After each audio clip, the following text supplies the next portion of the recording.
Je veux ce matin partager plusieurs pensées avec vous. Nous avons commencé depuis plusieurs semaines maintenant une série que nous avons intitulée « Mon Église, ma famille ». Regarde ton voisin, dis-lui « Mon Église, ma famille ».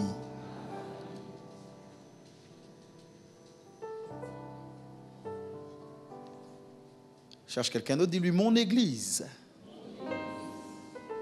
ma famille ».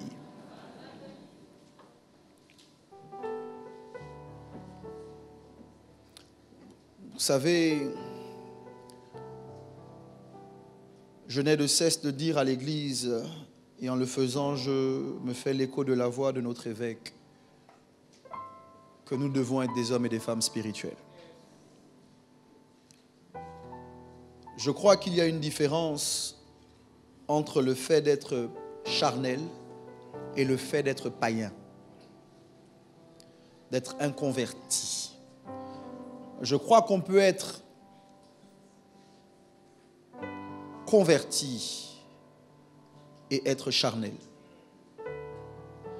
Je crois qu'on peut être chrétien et ne pas être spirituel. Mais ce que nous voulons et ce que nous disons, c'est que Dieu ne nous appelle pas juste à être biblique. En fait, je vais dire ça mieux. Dieu ne nous appelle pas à être biblique. Dieu nous appelle à être spirituel. Ouais. Et cette spiritualité, oui, nous la vivons en accord avec les préceptes et les principes divins. Nous croyons que les Saintes Écritures sont un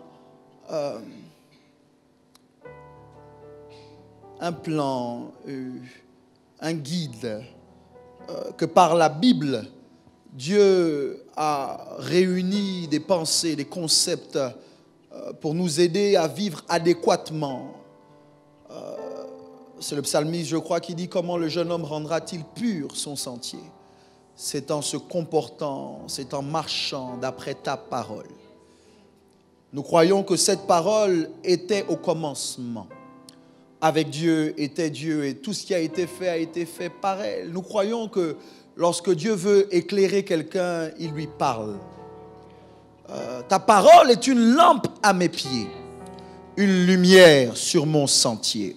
Lorsque Dieu veut sortir quelqu'un des ténèbres, Dieu lui parle. Le psalmiste a dit « La révélation de ta parole est claire. Elle donne de l'intelligence aux simples. » Ça veut dire que lorsque Dieu veut t'éclairer, oui, il doit te parler, mais il doit t'accorder la révélation de ce qu'il te dit. Parce que beaucoup sont capables d'entendre ce que Dieu dit sans le comprendre, sans percevoir véritablement les mystères cachés dans le discours qui émane du trône de la grâce. L'évêque a l'habitude de dire que les choses de Dieu ne sont pas simples. Oui, c'est possible d'entendre ce que Dieu dit, mais de ne pas le comprendre. C'est possible d'avoir le texte devant les yeux, de lire sans être éclairé, sans être illuminé.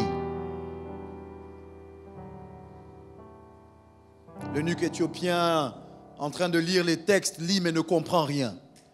Et il dit, alors que Philippe lui pose la question, « Comprends-tu ce que tu lis ?» Il répond, « Comment le pourrais-je si personne ne me guide ?» Je veux dire en introduction ce matin, les choses de Dieu ne sont pas simples.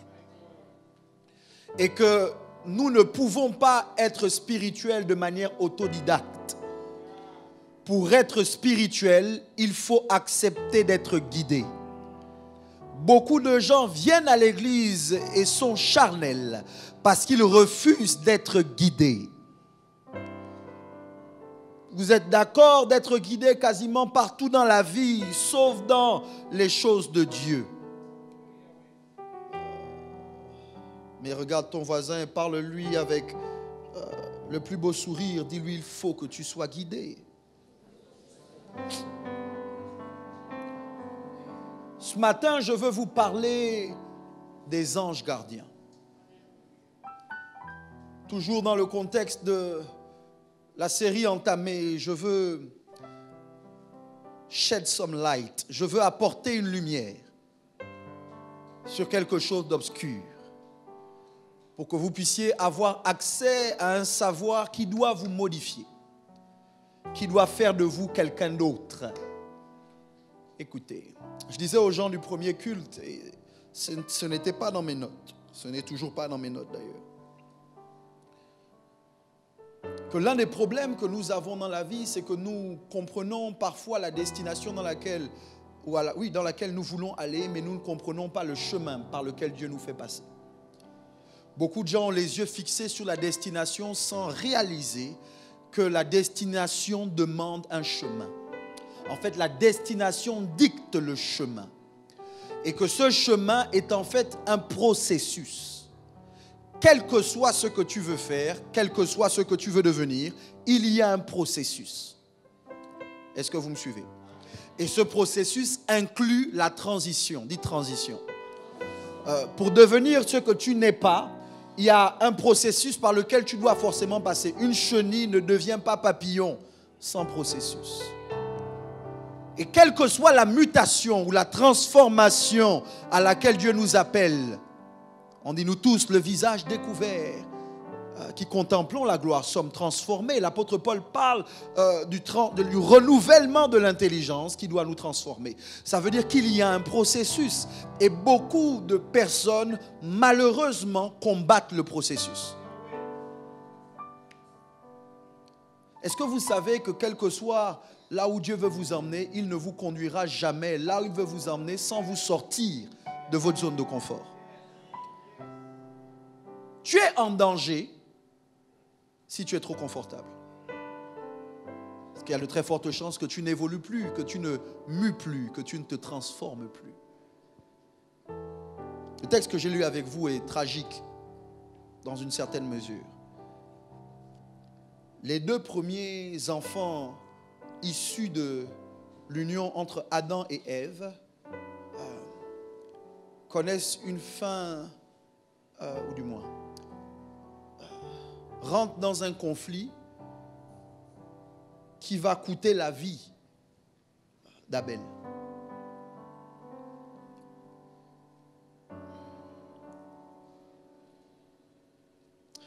L'une des choses qui est importante, et je veux le relever, ou je veux la relever, parce que c'est moi qui ai le micro. Donc, l'une des choses qui est importante, c'est que leur conflit vient autour de l'offrande.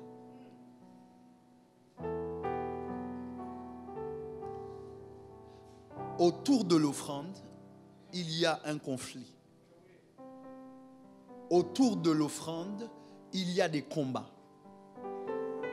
Les gens peuvent ne pas comprendre ça parce qu'ils vont dire qu'on parle beaucoup d'argent. Mais je veux que vous réalisiez qu'autour de l'argent, il y a des conflits. Est-ce que vous me suivez?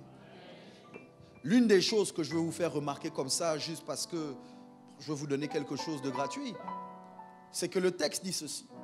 Et je l'ai remarqué il y a quelque temps, ou du moins on me l'a fait remarquer il y a quelque temps. La Bible dit que Adam connut Ève et elle conçut Caïn. Elle enfanta Caïn. La Bible pousse en disant plus tard qu'elle enfanta Abel. Mais à aucun moment on ne vous dit qu'Adam connut Ève à nouveau pour qu'elle enfante Abel.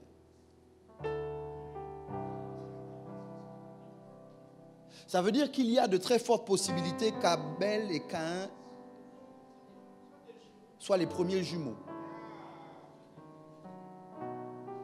Pourquoi c'est important? C'est important parce que vous comprenez bien que les jumeaux, d'une manière ou d'une autre, surtout dans notre culture africaine, ont des liens. Au-delà de leur apparence. Mais il y a quelque chose dans leur destinée qui est lié.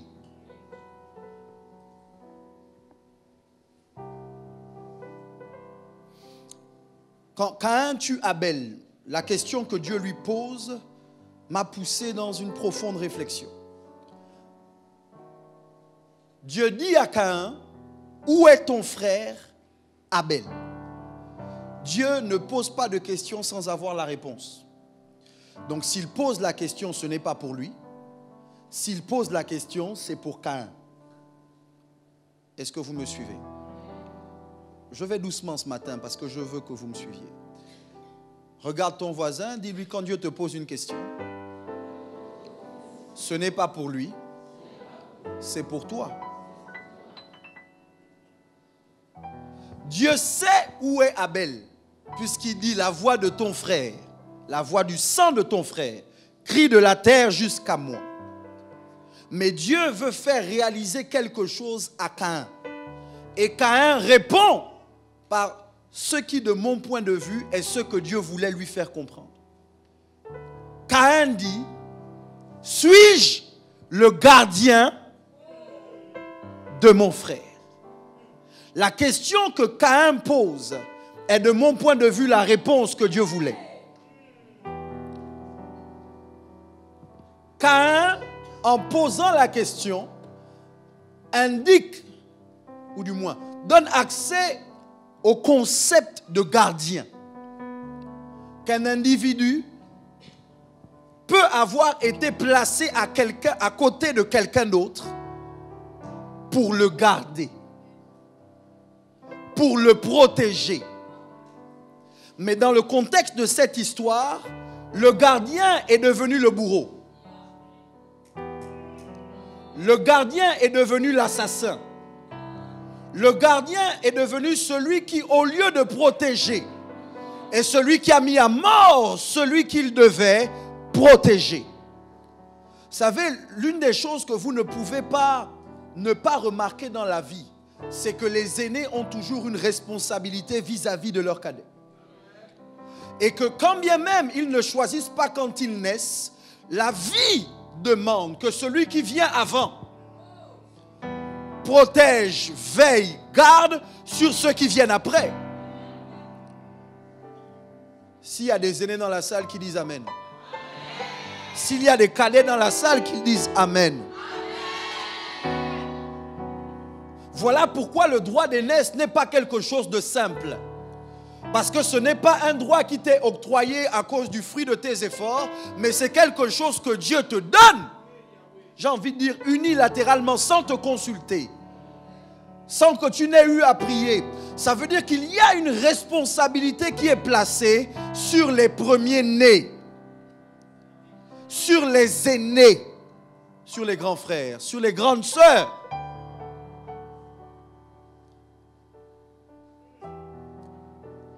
Suis-je le gardien de mon frère?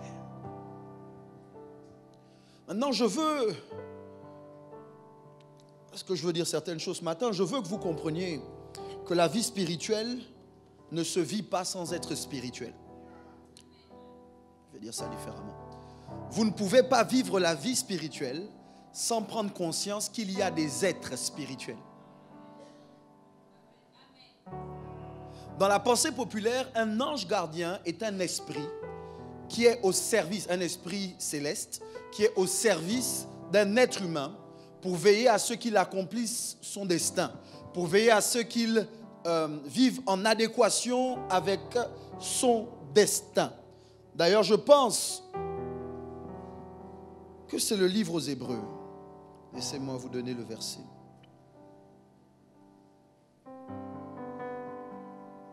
Qui, en parlant des anges, dit que ce sont des esprits au service de ceux qui doivent hériter du salut. Hébreux chapitre 1, verset 14. Voici ce que la Bible dit. Ne sont-ils pas tous des esprits au service de Dieu, envoyés pour exercer un ministère en faveur de ceux qui doivent hériter du salut? Ça veut dire que lorsque vous parlez d'anges, dans la pensée populaire et la nôtre, je pense, c'est que nous voyons directement des êtres spirituels qui ont des ailes. À cause des films, à cause d'Hollywood et autres. Donc quand je vous dis ange, l'image qui vient dans votre esprit, ce sont ces êtres qui vivent au ciel, parfois qui ont une épée, des blonds aux yeux bleus, à cause des films, et qui sont au service de ceux qui doivent hériter du salut. On dit ce sont des vents. Vous ne pourrez pas lire la Bible de la Genèse à Apocalypse sans vous rendre compte que les anges font partie de la spiritualité à laquelle Dieu nous appelle. Dites Amen un peu. D'accord, je vais vous aider.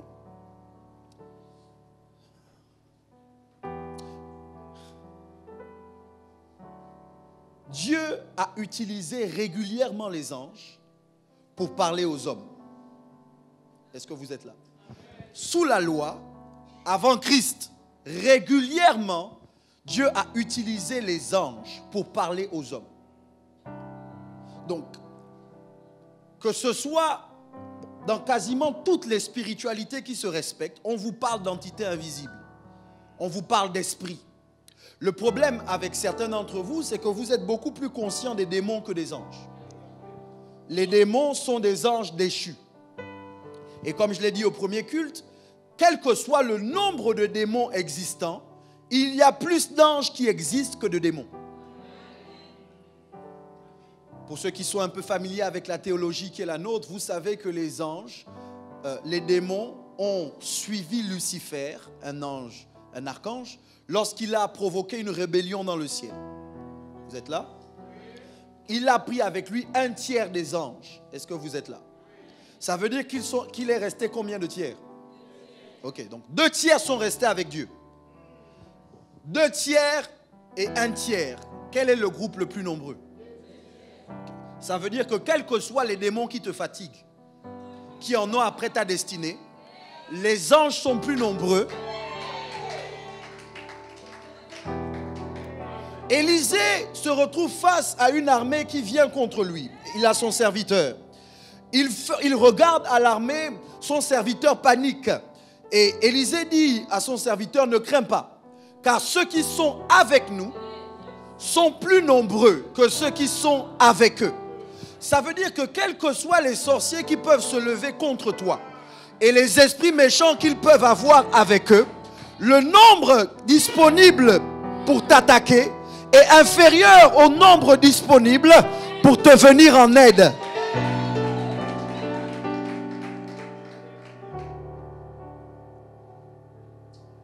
Vous savez que dans un combat, l'une des choses qui fait pencher la balance d'un côté ou de l'autre, c'est le nombre. Si quelqu'un vient t'attaquer avec 10 personnes et que toi tu en as 20, de prime abord, le groupe avec 20 personnes est supérieur au groupe avec 10 personnes. Et j'ai découvert quelque chose, le miracle n'est jamais du côté du diable.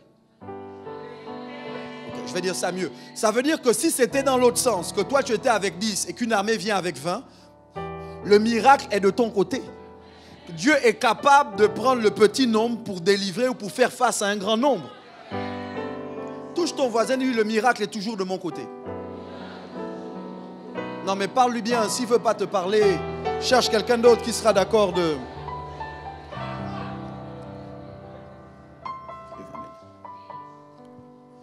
L'une des choses que je veux que vous notiez, c'est que les anges sont réels. Les anges sont réels. Les anges sont réels. Je sais qu'on en parle très peu parce qu'il y a beaucoup d'abus, beaucoup d'extrêmes, mais nous sommes équilibrés. Et nous ne sommes pas dans un extrême ou un autre. L'extrême, c'est on adore les anges, on n'est pas là-bas. L'autre extrême, c'est on ne croit pas aux anges. Nous, on est équilibrés. Les anges sont réels. Mais on ne les adore pas. Il y a un texte que je veux vous montrer dans les Saintes Écritures avant que je n'arrive. Yes, Lord. Yes, Lord. Matthieu, chapitre 18, verset 10. Matthieu 18, verset 10. Je fais la lecture, la Bible dit ceci. Gardez-vous de mépriser un seul de ces petits, car je vous dis que leurs anges dans les cieux voient continuellement la face de mon Père qui est dans les cieux. Jésus parle des petits enfants et il leur dit ne les méprisez pas parce que leurs anges, dites leurs anges, donc les anges qui leur sont assignés voient continuellement la face de mon Père, donc de Dieu dans les cieux. Plusieurs choses que je veux dire. Premièrement, le fait d'être spirituel veut dire, entre autres, qu'on ne traite pas les gens seulement sur la base de ce qu'on voit avec nos deux yeux. Voilà pourquoi vous devez être prophétique. Et c'est pour ça qu'on essaye de vous mettre en contact régulièrement avec le prophétique. Le prophétique, ce n'est pas simplement le fait de pouvoir dire à un individu, voici ce qui va se passer, ou de donner des informations cachées dans sa vie. Mais le prophétique doit vous aider à vivre votre présent adéquatement ou de manière adéquate quant à votre destinée. Parce que tu sais où tu vas, tu ne vis pas ton présent n'importe comment. Je prends un exemple simple. Si en sortant de ce culte, vous savez qu'en prenant la droite, vous allez avoir un accident, parce que vous savez que vous allez avoir un accident, en prenant la droite, vous prenez la gauche. Est-ce que vous voyez? Ici à Libreville, on a une zone aujourd'hui qui est très fréquentée et où beaucoup de gens veulent vivre. Et beaucoup de gens vivent déjà, c'est Akanda, Angondje, la zone d'Avoromba et autres. Il y a plusieurs années en arrière, c'était une zone où vous n'auriez jamais voulu vivre.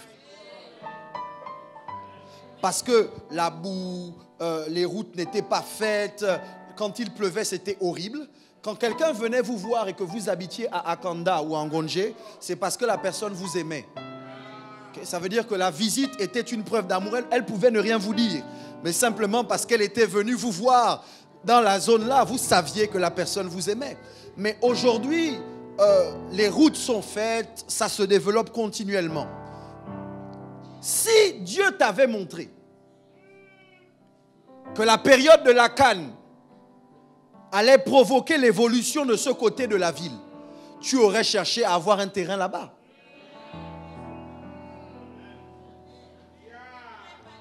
Maintenant, écoutez-moi, si c'est vrai pour Akanda, est-il possible qu'il y ait une zone aujourd'hui dans laquelle personne ne veut avoir un terrain, qui dans quelques années va se développer, et ça vaudra beaucoup plus cher que ce que tu aurais pu mettre aujourd'hui? Touche quelqu'un à côté de toi, dis-lui sois prophétique, sois prophétique, sois... Non, dis-lui sois prophétique. Ok, je pousse. Si aujourd'hui tu as à côté de toi quelqu'un que tu négliges, mais si Dieu ouvre tes yeux et tu vois que dans 5 ans, c'est lui le prochain président du Sénat, c'est lui le prochain président, c'est lui la prochaine ministre, c'est elle la prochaine ministre ou le premier ministre. En fait, si on te dit que c'est lui qui va avoir la plus grande entreprise au pays, comment est-ce que tu vas le traiter?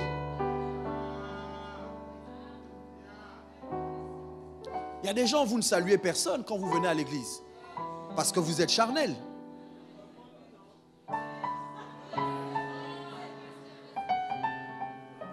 Qu'est-ce que je dis? Je dis qu'en réalité, on ne traite pas les gens en fonction de ce qu'ils paraissaient tout de suite. On traite les gens en fonction de ce qu'on voit dans leur futur. La Bible dit que gardez-vous de mépriser un seul de ces petits, car leurs anges... Oh Dieu. Ça veut dire que... Je vais descendre. Ça veut dire que... Dans mon rapport avec autrui, je ne dois pas tenir compte que du visible. Je dois tenir compte de l'invisible. Parce que la personne que tu vois seule n'est pas seule. Je vais pousser. Ça veut dire que ici sur la terre, on me dit ne méprise pas un petit. Parce que dans son ciel,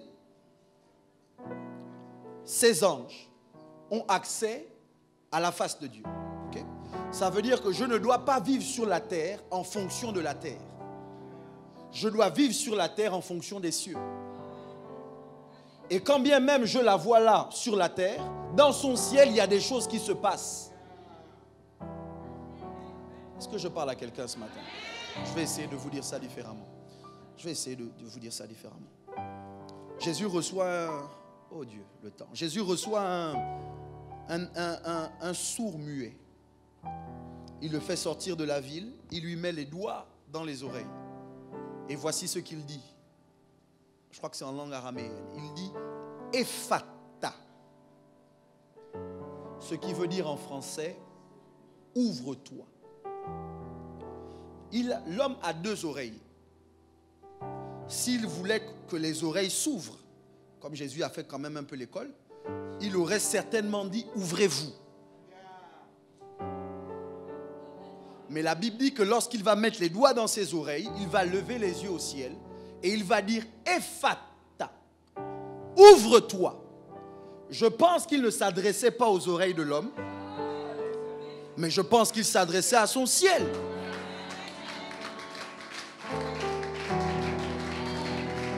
Est-ce que vous me suivez? Ça veut dire qu'il aurait pu, parce qu'on a emmené cet homme vers lui pour lui imposer les mains. Mais Jésus savait que même s'il lui imposait les mains, tant que le ciel était fermé, la guérison n'aurait pas eu lieu. Donc vous voyez des gens, quand vous les regardez, tout devrait leur réussir. Sauf que ça ne réussit pas parce qu'ils vivent sous un ciel fermé.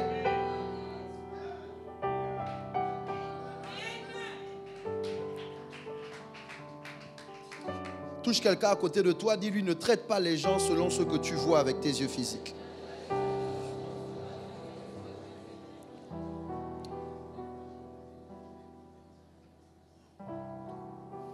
Gardez-vous de mépriser un seul de ces petits. À cause du temps, je veux aller rapidement et donc je ne vous donnerai pas les références, vous lirez chez vous. Jacob a un songe. Alors qu'il est en train de fuir son grand frère Ésaü, qui est son frère jumeau.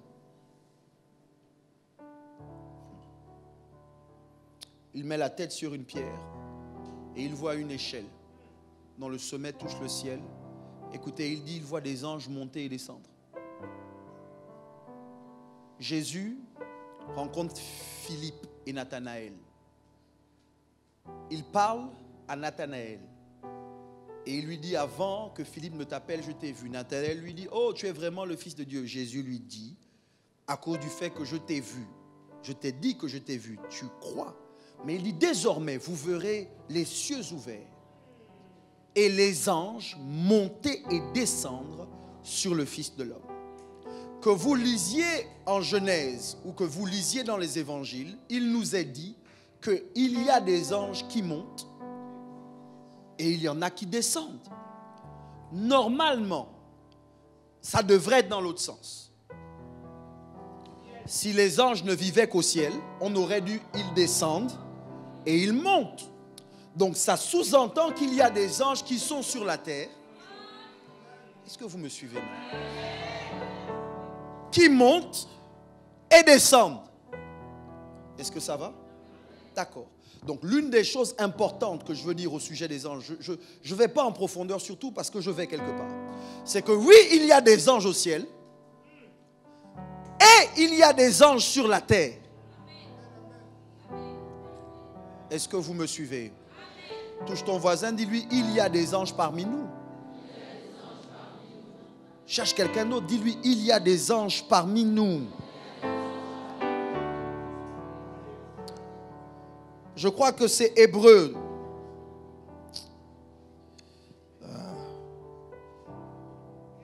Qui en parle de manière plus claire. Hébreu 13, verset 2. Que Dieu m'aide à vous dire ces choses ce matin. Oh, que Dieu m'aide à vous dire ces choses ce matin. Hébreu 13, 2. Je vais lire. Si vous avez trouvé, dites Amen. C'est bien que vous le voyez avec vos propres yeux parce que Dieu m'aide.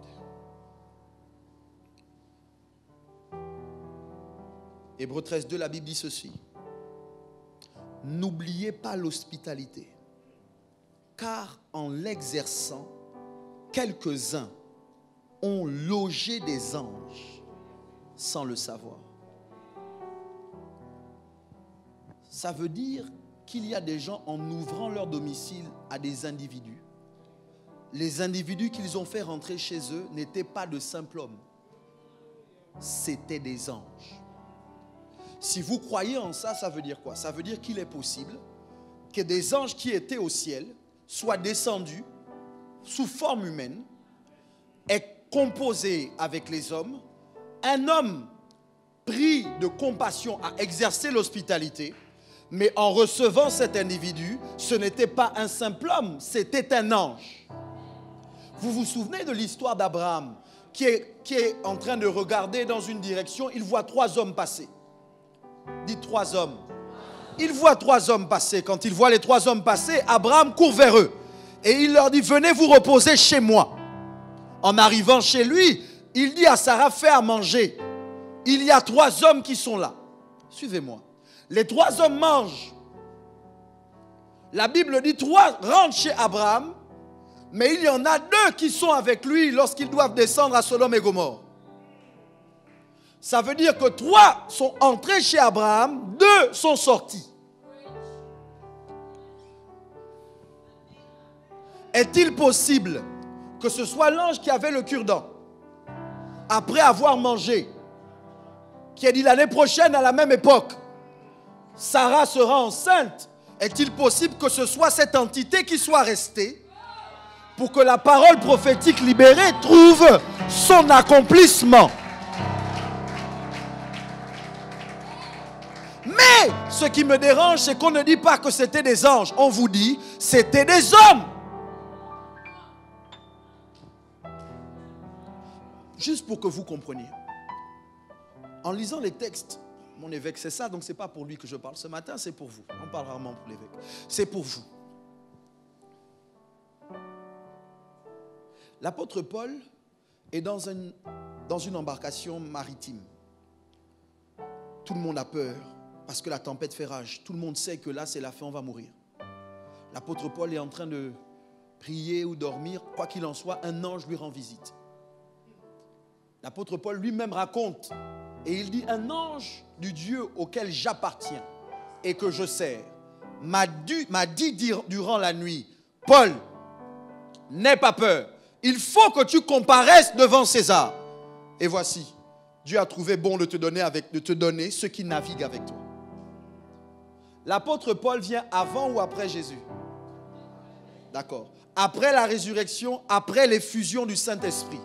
Le Saint-Esprit est déjà donné. Ça veut dire que l'apôtre Paul parle en langue.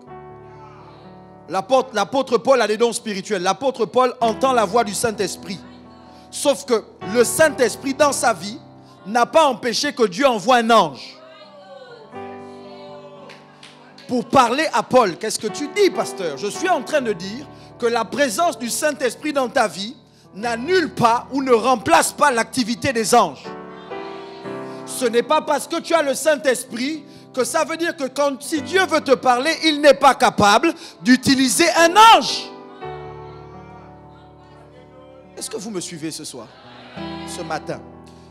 Je vous dis ça parce que le problème, c'est que beaucoup d'entre vous, vous ne comprenez pas les choses invisibles ou les choses spirituelles. Le Saint-Esprit est vraiment à l'intérieur de nous puisque nous sommes son temple.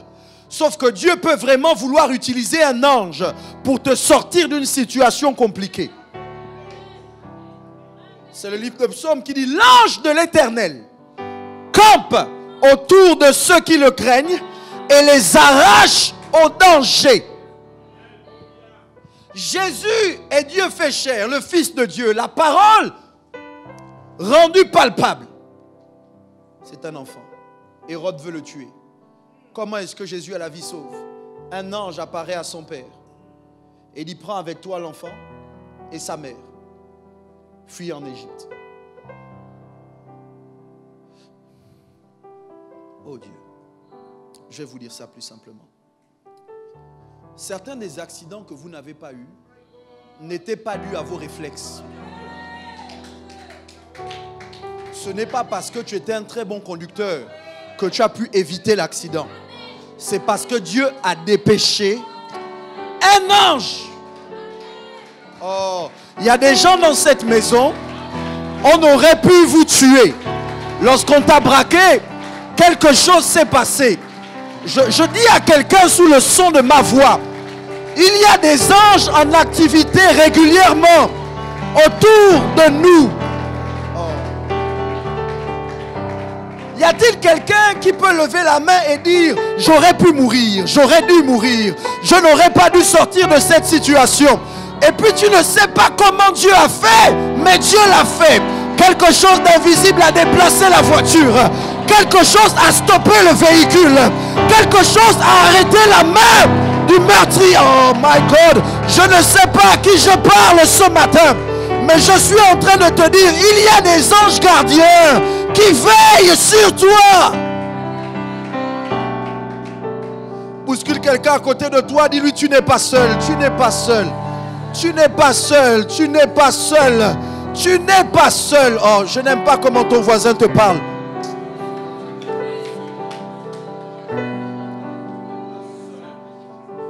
Tu avais laissé le gaz allumé. Tu avais laissé les portes ouvertes. Le voleur est rentré, il a pris le téléphone à côté de ton chevet, mais il ne t'a pas touché. Oh. Je ne sais pas à qui je parle ce matin, mais je suis en train de dire qu'il y a une activité divine autour de ta vie. Tu n'es pas simple. Tu n'es pas simple. Oh. Bouscule quelqu'un à côté de toi, dis, la vie chrétienne n'est pas une vie simple. Oh. Cherche quelqu'un d'autre, dis-lui, la vie chrétienne n'est pas une vie simple.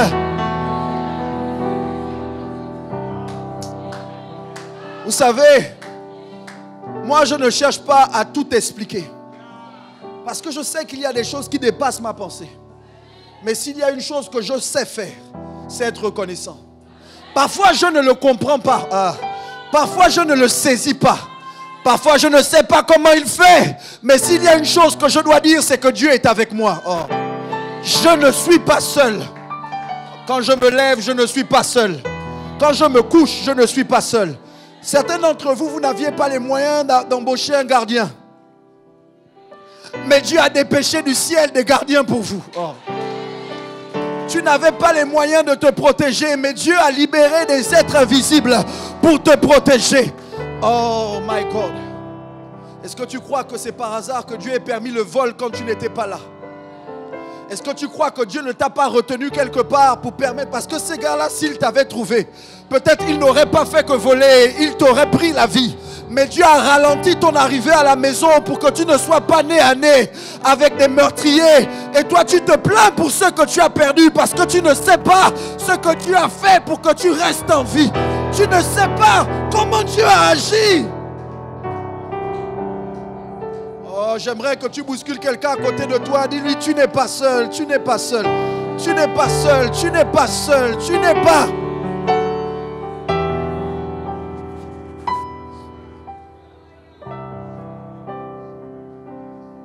Vous ne me comprenez pas parce que certains d'entre vous parlez, vous pensez, Dieu va m'aider à terminer dans les temps, vous pensez que je parle des choses utopiques ou que je parle des choses, mais je vous parle des choses spirituelles. J'ai découvert que là où il y a église, il y a ange. Oh. Que vous ne pouvez pas parler d'église sans indiquer qu'il y a un ange de l'église. Apocalypse dit, et c'est Dieu qui parle à Jean en lui disant, écrit à l'ange de l'église. Et on vous donne les 7 églises, Laodicée, Philadelphie, Smyrne, Éphèse et autres. Et il a la responsabilité de dire aux anges de chaque église, voici, voici, voici, voici. Ça veut dire que quand bien même Dieu est peut-être partout, Dieu n'est pas partout de la même manière. Et que quand tu rentres dans une église, oh là là, que tu appartiens à une église, tu es sous une couverture angélique.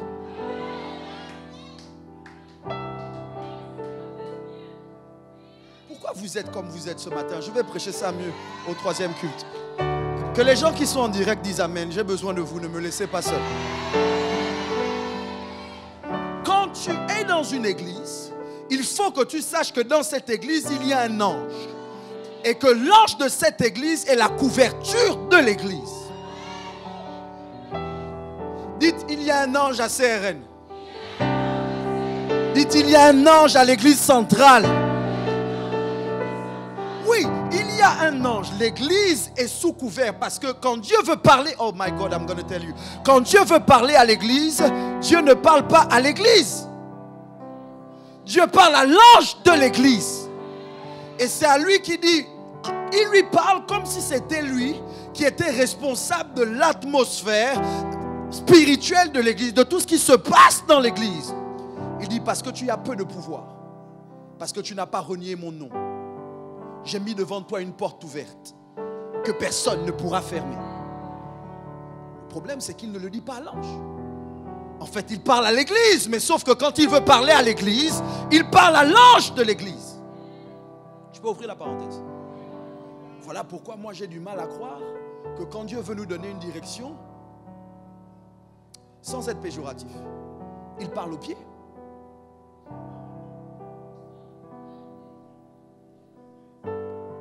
Parce que vous êtes d'accord avec moi que quand quelqu'un veut vous parler, il ne parle pas à vos pieds. Ce n'est pas qu'il minimise vos pieds. Vous pouvez avoir de très beaux pieds. Vous venez de faire votre pédicure. C'est joli, ça sent bon. Mais quelle que soit la beauté de vos pieds, ce n'est pas aux pieds qu'on donne la direction. Bon, essaye de parler aux pieds de ton voisin. Dis-lui vraiment, essaye, entraîne-toi. Quand Dieu veut parler à un corps, il parle à la tête.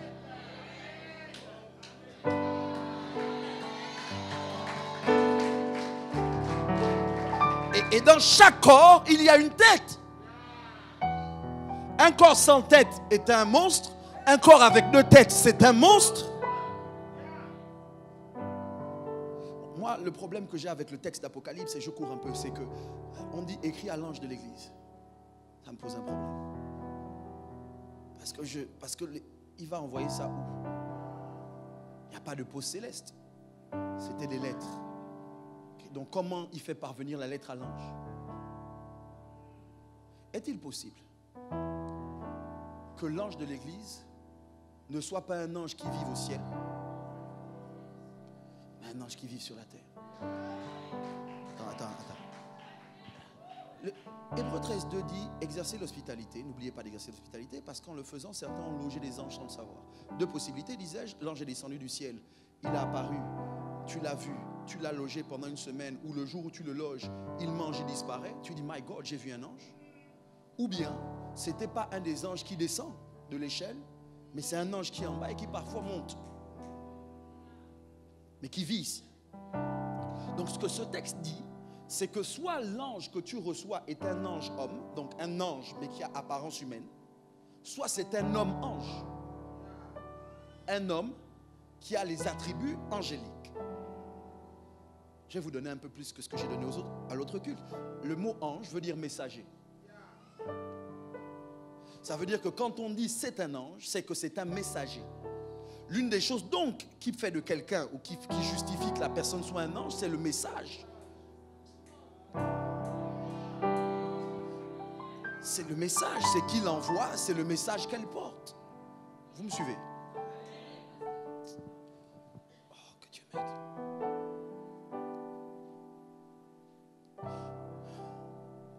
Si l'Église a un ange et que c'est à cet ange que Dieu s'adresse quand il veut parler à l'Église, est-il possible que l'ange de l'Église soit le premier responsable de l'Église?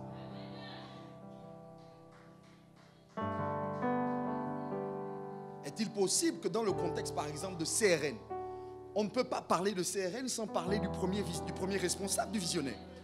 Est-il possible que donc le premier responsable de CRN soit l'ange de CRN, et que lorsque Dieu veut parler à CRN,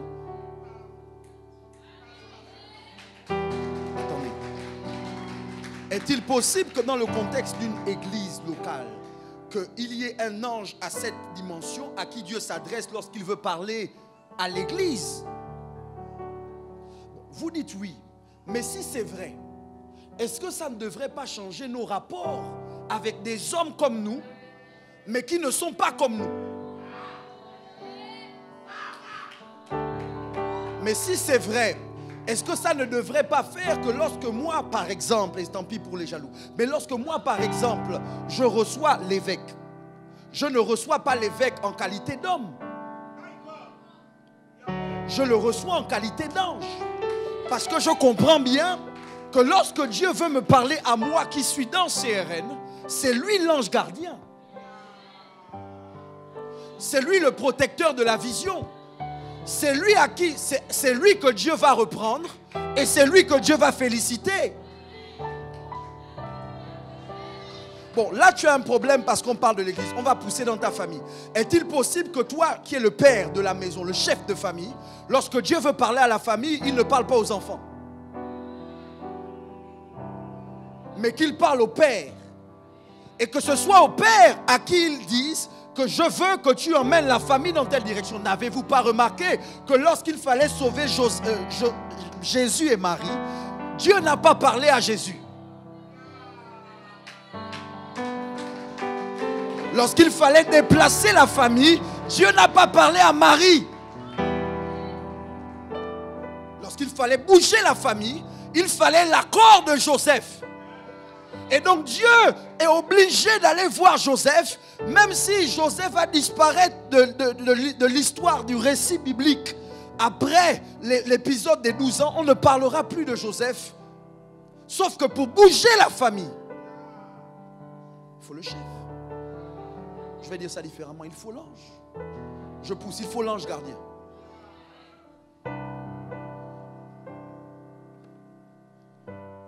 Maintenant, je vais prêcher mon message. Tout ça, c'était l'introduction.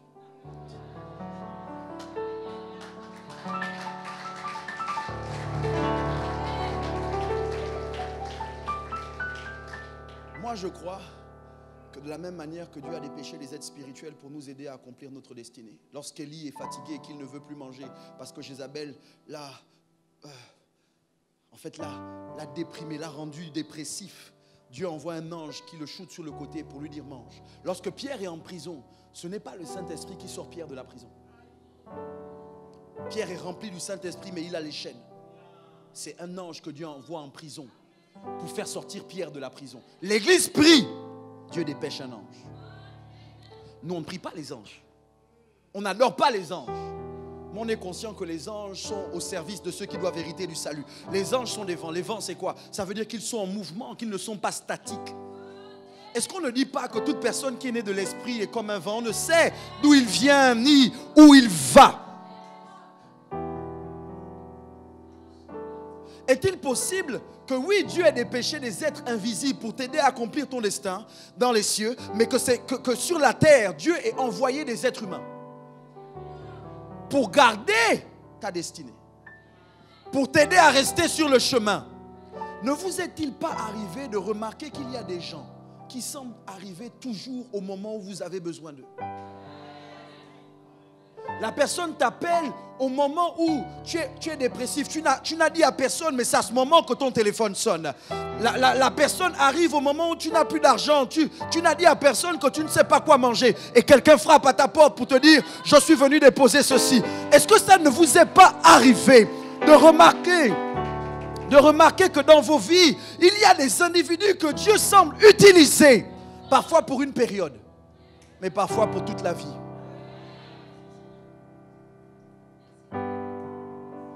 Certains d'entre vous n'auriez pas le travail que vous avez si ce n'était pas un être humain que Dieu avait utilisé. Parfois, ils sont de passage parce que ce sont les vents.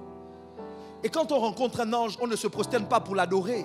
Oui, on est reconnaissant, mais jamais on adore un ange.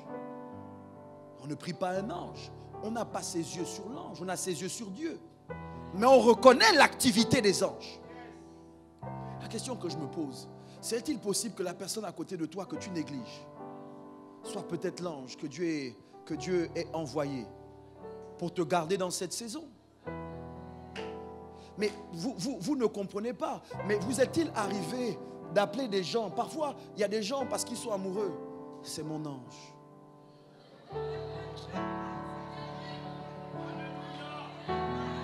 Qu'est-ce que la personne essaye de dire? C'est que depuis que je l'ai rencontré, ma vie a pris une autre tournure. C'est lui qui me garde, c'est lui qui me console. Ça, c'est l'amour qui fait ça. Mais bon, je ne sais pas si c'est l'amour, c'est l'amourette. C'est le fait d'être amoureux. Mais moi, je suis capable de regarder à ma vie et d'identifier des moments clés où Dieu a utilisé des hommes anges pour me garder. J'ai vécu les moments où je n'avais pas à manger et quelqu'un a frappé à ma porte. J'ai vécu les moments où je ne savais pas comment j'allais me déplacer et quelqu'un a pris en charge le billet. J'ai vécu les moments où je n'avais pas de vêtements et Dieu a pourvu par quelqu'un. J'ai vécu des moments et je suis capable de reconnaître des gens que Dieu envoie dans ma vie comme des anges. Mon problème avec l'Église, c'est qu'on essaye de vous indiquer par tous les moyens que cette famille n'est pas une famille simple. Et que parfois les gens que tu refuses de saluer à la fin du culte, parfois les gens avec lesquels tu refuses de composer, sont peut-être des gens que Dieu a placés dans cette saison de ta vie pour te pousser ou pour te garder. Est-ce que vous n'avez pas des gens qui, à chaque fois que vous voulez faire une erreur, une bêtise, deviennent comme des alarmes que Dieu réveille? Et c'est cette personne qui t'appelle, c'est cette personne qui te parle. Ça t'énerve, mais tu dois quand même reconnaître que Dieu te garde. Elles essaient de mettre du bon sens dans ta tête. Si c'est vrai pour les autres, la question que je veux te poser ce matin, et je vais conclure. Et si c'était toi l'ange gardien de quelqu'un? Et si Dieu t'avait positionné dans cette maison pour un but précis? Et si tu étais dans cette famille pour une raison précise? Et si en fait, tu décidais de changer l'histoire? Au lieu de devenir le Caïn qui tue Abel, tu deviendrais le Caïn qui protège Abel.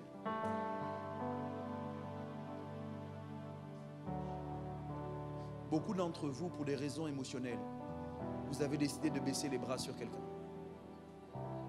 Parfois, vous baissez même les bras sur l'église. Vous dites, je n'en peux plus. Vous voulez abandonner l'église, la foi, vous abandonnez même vos rassemblements parce que vous êtes fatigué de vivre avec des humains avec des défauts. Mais si vous étiez les anges gardiens, qui au lieu de prendre le couteau pour égorger le frère, se mettaient à genoux pour prier pour le frère. Je conclus. J'ai entendu dans mon esprit qu'il y a des anges intercesseurs. J'ai vu le texte. Job 33, je crois. Verset 23, si je ne m'abuse. S'il survient un ange intercesseur pour le délivrer de la fosse. Et si Dieu t'avait placé à côté de ce frère, de cette sœur, de telle sorte que lorsqu'il ne vient plus à l'église, lorsqu'elle veut baisser les bras, lorsqu'il veut passer par une période bizarre, lorsqu'il veut faire de mauvais choix, et si tu étais cet ange que Dieu avait donné à cet individu pour lui dire, où es-tu frère, où es-tu sœur, je ne te vois plus. Comment ça se fait que tu veuilles quitter ton foyer? Comment ça se fait que tu veuilles quitter le boulot? Ne fais pas ça, c'est une erreur. Et quand la personne ne t'entend pas, c'est toi qui coupe ton sommeil à 3 heures du matin et qui te met devant la face de Dieu, parce qu'on dit que leurs anges voient continuellement la face de Dieu. Tu es en train de voir la face de Dieu, pas pour toi, mais parce que tu as un frère ou tu as une sœur que Dieu a placé à côté de toi. Tu es en train de voir la face de Dieu, pas pour toi, mais parce que tu as un frère ou une sœur